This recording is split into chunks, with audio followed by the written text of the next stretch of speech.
Good morning guys. So നമ്മൾ ഇന്ന് ഒരു ന്യൂ ചാപ്റ്റർ ആണ് ഡിസ്കസ് ചെയ്യുന്നത്, that is cost sheet. So cost sheet എന്താണെന്ന് വെച്ചാൽ, ഇപ്പം കോസ്റ്റ് ഷീറ്റിൻ്റെ പർപ്പസ് എന്താണെന്ന് വെച്ച് കഴിഞ്ഞാൽ നമുക്ക് ആദ്യം തന്നെ നമ്മൾ ഡിസ്കസ് ചെയ്യേണ്ടത് കോസ്റ്റ് അക്കൗണ്ടിങ് എന്നുള്ളതാണ്. സോ നമ്മൾ മുന്നേ കോസ്റ്റ് അക്കൗണ്ടിങ് എന്താണെന്ന് പറയുന്നുണ്ട്.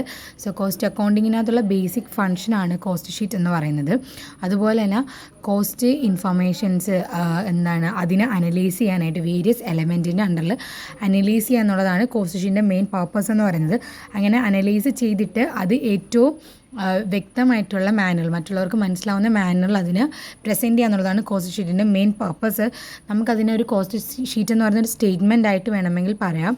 സോ ഈ സ്റ്റേറ്റ്മെൻറ്റിന് ഇതിനകത്ത് ഇൻക്ലൂഡ് ആയിട്ടിരിക്കുന്നത് ഡിഫറെൻറ്റ് എലമെൻറ്റ് ഓഫ് കോസ്റ്റ്. ഒരു കോസ്റ്റിൽ ഉൾക്കൊള്ളുന്ന ഡിഫറെൻ്റ് ആയിട്ടുള്ള എലമെൻറ്റിനെയാണ് നമ്മൾ കോസ്റ്റ് ഷീറ്റിനകത്ത് കാണിക്കുന്നത്.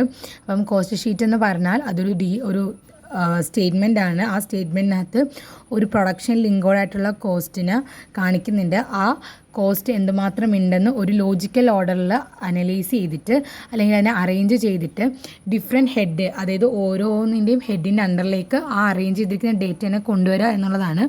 ആ ഹെഡ് വേണമെങ്കിൽ മെറ്റീരിയൽസ് ആവാം, ലേബർ ആവാം, ഓവർ ഹെഡ് ആവാം, അങ്ങനെയുള്ള കാര്യങ്ങളാവാം.